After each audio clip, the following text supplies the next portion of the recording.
అందుకే మీ అందరిని కోరుతా ఉన్నాను. ఈరోజు మనం చూశాము, ఈ రాష్ట్రంలో 10 సంవత్సరాలుగా అధికారంలో ఉన్నటువంటి బీఆర్ఎస్ పార్టీ, కేసీఆర్ కుటుంబము ఏ రకంగా దోపిడీ చేసిందో మనకు తెలుసు. వేల కోట్ల రూపాయలు దోపిడీ చేయడం జరిగింది.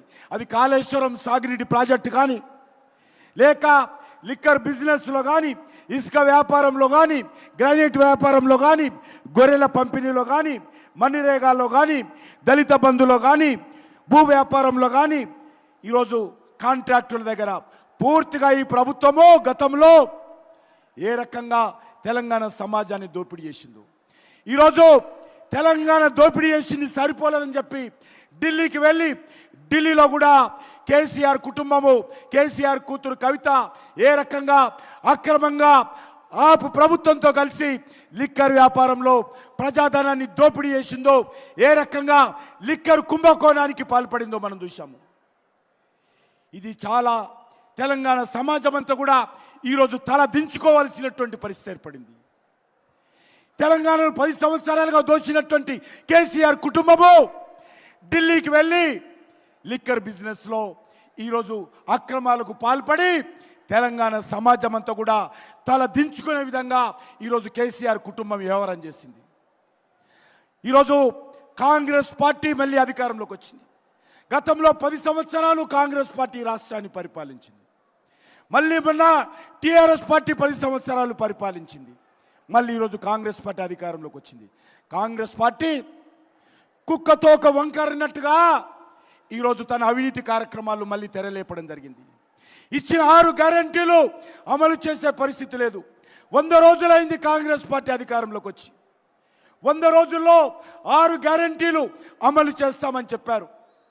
కానీ ఈ యొక్క 6 గ్యారంటీల విషయంలో తెలంగాణ సమాజానికి స్పష్టత లేదు. అందుకే మనందరినీ కోరుతా ఉన్నాను, ఈరోజు ఈ రాష్ట్రం ముందుకెళ్లాలంటే, దేశంలో ఒక సుస్థిరమైనటువంటి ప్రభుత్వం రావాలంటే, దేశంలో ఈరోజు నరేంద్ర మోడీ గారి నాయకత్వము మరొకసారి హ్యాట్రిక్ ప్రధానమంత్రిగా నరేంద్ర మోడీ గారిని మనం ఆశీర్వదించాల్సినటువంటి అవసరం ఉంది.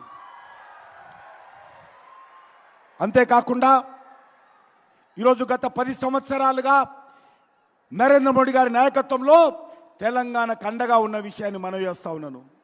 వారు గత కొన్ని సంవత్సరాలుగా మరి ఏ రకంగా తెలంగాణలో అన్ని జిల్లాలు పర్యటిస్తూ ఉన్నారో మనం చూస్తూ ఉన్నాము. గత కొద్ది రోజులుగా దక్షిణ భారతదేశంలో నరేంద్ర మోడీ గారి నాయకత్వంలో ఏ రకంగా సౌత్ ఇండియా అభివృద్ధి కోసం కూడా వారు కృషి చేస్తున్నారో మనం చూస్తూ ఉన్నాము. తరచుగా తమిళనాడు కావచ్చు, కేరళ కావచ్చు, కర్ణాటక కావచ్చు, తెలంగాణ కావచ్చు, ఆంధ్ర కావచ్చు, విస్తృతంగా వారు దక్షిణ భారతదేశంలో నరేంద్ర మోడీ గారు పర్యటిస్తూ ఉన్నారు.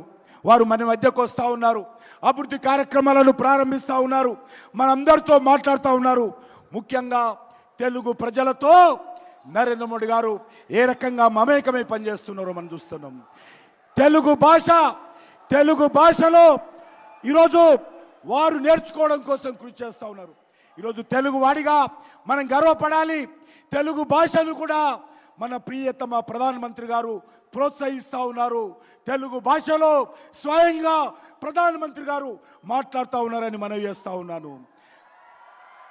అందుకే మనం